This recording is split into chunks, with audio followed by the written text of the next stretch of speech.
भारत में परमाणु हमले का निर्णय कौन लेता है?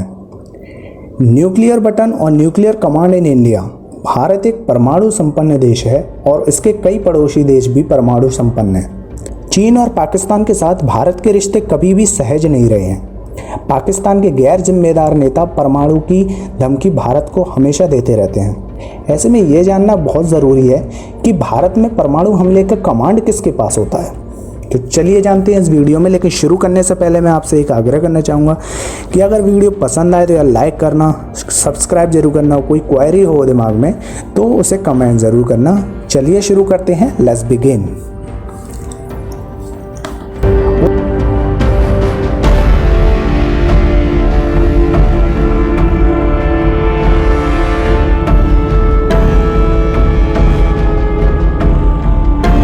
उत्तर कोरिया के शासक किम जोंग और राष्ट्रपति डोनाल्ड ट्रंप के बीच परमाणु बटन की धमकियों से इस प्रश्न का जन्म हुआ कि क्या भारत के प्रधानमंत्री की टेबल पर कभी परमाणु बम है और क्या परमाणु हमला सिर्फ चुटकी बजाते ही किया जा सकता है।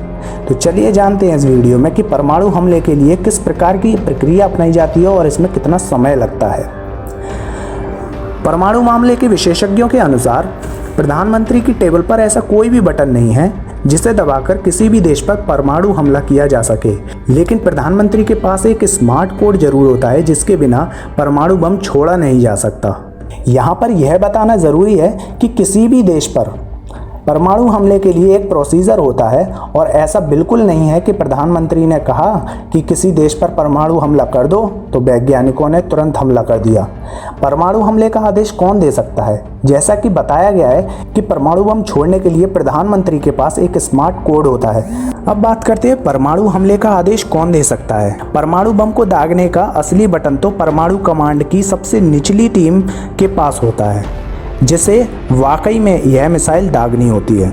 यह भी सच है कि भारत में परमाणु हमला करने के निर्णय सिर्फ प्रधानमंत्री के पास होते हैं, लेकिन प्रधानमंत्री अकेले निर्णय नहीं ले सकता।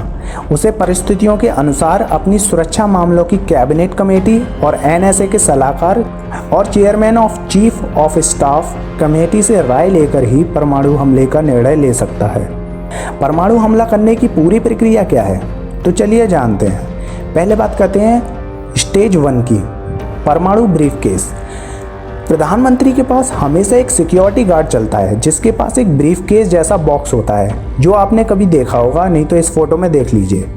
इसे परमाणु ब्रीफकेस कहा जाता है। इसका वजन लगभग 20 किलो होता है जिसमें कंप्यूटर और रेडियो ट्रांसमिशन उपकरण आदि का सामान होता है और यह बुलेट प्रूफ भी होता है।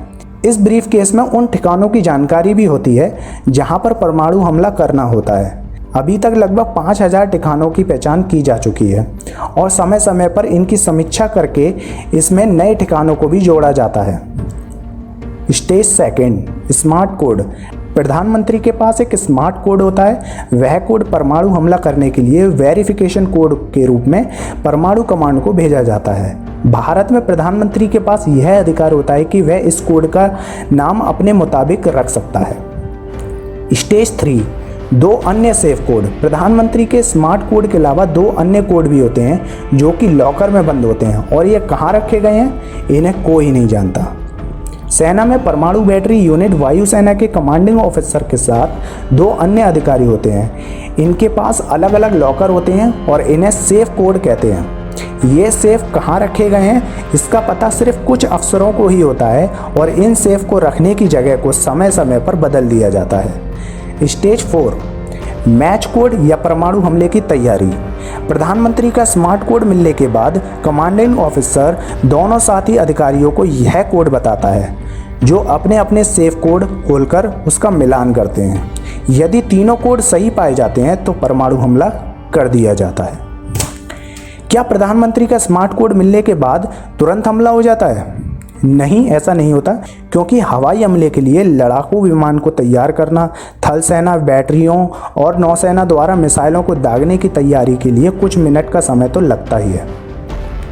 देश का रक्षा अनुसंधान एवं विकास संगठन यानी DRDO पानी के भीतर परमाणु पनडुब्बियों में नेटवर्क, परमाणु हमला करने के सक्षम वायुयानों और हवाई अड्डों पर कंप्यूटर और नेटवर्क से संबंधित पूरी जिम्मेदारी संभालता है। उम्मीद है कि इस वीडियो को देखने के बाद आपको यह पता चल गया होगा कि किसी भी देश में परमाणु हमला सिर्फ चुटकी बजाते नहीं किया जा सकता। इसके लिए पूरी प्रक्रिया अपनाई जाती है और अधिकारियों के साथ एक सामंजस्य बैठाया जाता है और तकनीकी तैयारी भी करनी पड़ती है। अब इसमें एक महत्वपूर्ण बात यह है कि परमाणु हमले से किसी भी समस्या का समाधान नहीं निकाला जा सकता और न निकलेगा। इस वीडियो में जानकारी कुछ रक्षा विशेषज्ञों के विचारों पर आधारित है। जरूरी नहीं है कि भारत में परमाणु हमले की पूरी प्रक्रिया ऐसी ही हो जैसा कि इस वीडियो में दी गई है। तो दोस्तों, आपको ये वीडियो कैसी लगी? अगर बढ़िया लगी है तो यार इसे लाइक करो, कमेंट जरूर करना, कोई भी क्वेरी हो और सब्सक्राइब जरूर करना। Thank you very much and keep sharing, keep loving. तब तक के लिए सायोनारा एंड बाय।